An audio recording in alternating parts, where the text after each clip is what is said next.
हाँ हम यहीं रहना चाहते हैं। हंसी के हथौड़े से रुलाने वाले पत्थर तोड़ते हैं, दिल से दिलों को जोड़ते हैं। हमारी इस मुहिम में साथ तो देना, थक जाएंगे अकेले, जरा हाथ तो देना।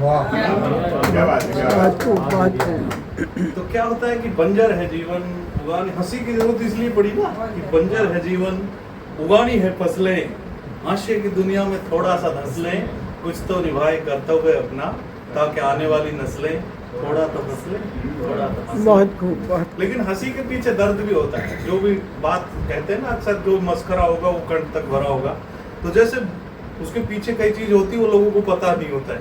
नहीं तो जैसे अपन अपने फादर जैसे गुरु जी से प्यार करते थे, तो क्यों दूर करते हो मिलाने वाले, बड़े अजीब से दस्तूर हैं तेरे कायनात को चलाने वाले। दूर करना है तो मिलाते क्यों हो, मार कर जोर से सहलाते क्यों हो, पहले तो भरमा देते हो बच्चों की तरह, फिर पकड़ के गर्दन हिलाते क्यों हो, हिलाते क्यों हो, और छीनना ही था मेरे मौला, फिर दिलाते क्यों हो, दिलाते क्यों हो।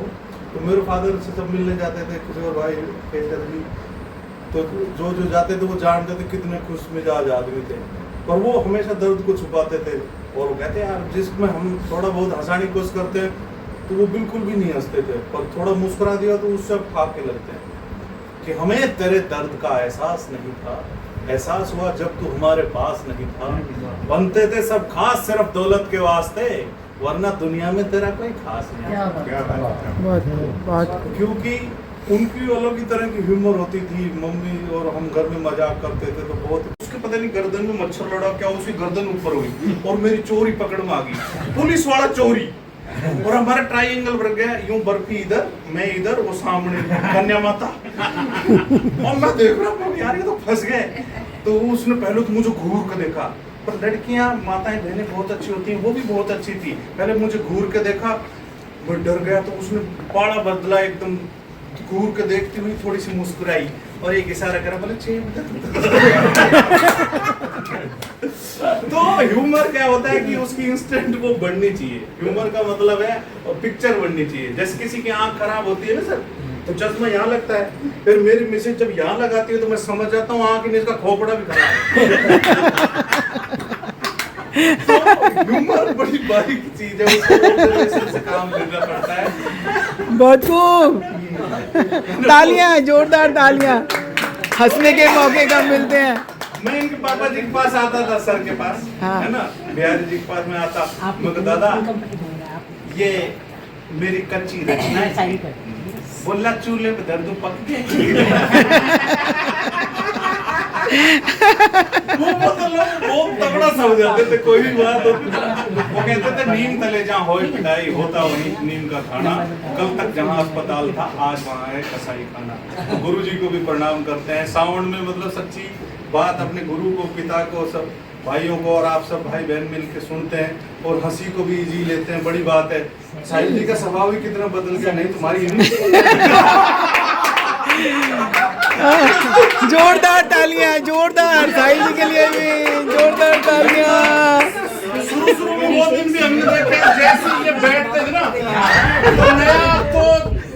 नया कभी तो सोचो यार यो के आदमी है, इतना खतरनाक होके बैठते हैं, कितना भी अच्छा सुना लो उसमें कुछ ना रिएक्शन देते, और किसी कवि सम्मेलन में हमारे साथ जाता तो एक लाइन पढ़ के बैठ जाते, हमें पता ही नहीं चलता आदमी पढ़ता क्या है।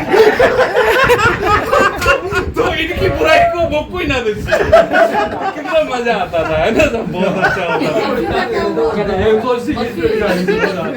बर्फी का तो मैंने पापा से पूछा, थोड़े दिन बाद क्या रिश्ते का कोई रेस्पॉन्स नहीं आया, तो मैंने पापा से पूछने की हिम्मत नहीं होती। मम्मी से बोला, मैं मम्मी पूछ ना ऐसे दिन लड़की देख के आए थे क्या हुआ, तो पापा बोलो हो बड़ी आग लग रही है। फिर मम्मी बहुत खतरनाक हथियार है, बाप अगर एक्टिंग करे तो मम्मी लगा दो। मम्मी कहती छोरा ने क्यों तंग कर रही है, तो मिलाता हूँ मेरा, अभी मिलाया, बोला हाँ हेलो हेलो, हमारा लड़का जो आपको देखने आया था बच्ची को कैसा लगा, बोला जी हमने तो देख लिया ना, डॉक्टर ने दिखाओ।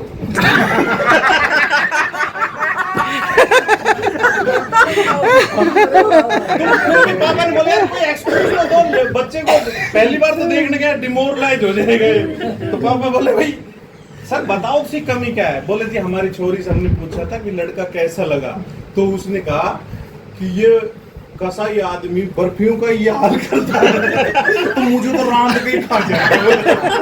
तो हंसी मजाक बड़ी अच्छी चीज होती है और उसको समझने में बोलने में पूरी पिक्चर बनती है। और इसमें योगदान काव्य गोष्ठियों का है और बीनू जी हो, बहन हो, साहिल जी हो, किशोर जी हो, सब लोगों का आपका आप लोगों को सुन के हमने वो चीज महसूस करी तो आज हमारे 2 करोड़ फॉलोअर हो गए। क्या बात है। आपने हमें कुछ रिटर्न दिया है तो हम भी आपको रिटर्न दे। हम सब आपको कैसे फॉलोअर बढ़ते हैं वो बताएंगे। तो उसमें 2-5 लाख रुपए महीने के आपके आ जाएंगे, बुढ़ापा सही हो जाएगा। मैं बता रहा हूँ कैसे डालते हो। बता दें कि 8 से 9 लाख रुपए पर मंथ मेरे अकाउंट में आ जाता है। ये सब कविता की वजह से, उस शक्ति से ही लोगों ने रोड पे उसको पसंद किया। तो जो सबसे पहले जो मेरा वीडियो वायरल हुआ था वो यही था कि जीवन में गिरावट नहीं आनी चाहिए मित्रों। एक बार मैं छत से गिरा तो लोगों ने समझाया शुक्र है छत से गिरा, छत तेरे ऊपर गिर जाती तो। ये लोग वो हैं जो सही सोचते हैं, लेकिन जो बड़ा सोचते हैं, जो कवि का सोचती है और बड़े विचार सोचते हैं, वो कहते हैं कि तू ही नहीं गिरा, ये भी गिरा है, वो भी गिरा है, सब गिरे हैं। अरे मान गिरता है, सम्मान गिरता है, बच्चों की नादानी से खानदान गिरता है और अभिमान का गिरना तो तय है, फिर गिरने में काहे का है। सरकारें गिरती हैं, दीवारें गिरती हैं, सुबह ओस गिरती है, दोपहर में धूप गिरती है, शाम को छांव गिरती है। अरे गिरना जीवन का कर्म है, फिर गिरने में काहे की शर्म है। और जिंदगी के हर क्षेत्र में गिरावट जारी है, अब तो तेरे उठने की बारी है। और वो तो उठ गया था जो फिसल के गिरा था, वो न उठ सका जो नजरों से गिरा था। हर जगह से गिरना, नजरों से मत गिरना, और ऐसा काम करना, अपना नाम करना, ये काम सिर्फ कविता ही करके देती है। हमने 100 में से अगर आधा % भी सीख के इस क्षेत्र में आगे बढ़ने की कोशिश की तो आप तो सब महागुरु हो, उसका प्रयोग करो और सोशल मीडिया पे भी आओ। थैंक यू वेरी मच बोलने के लिए।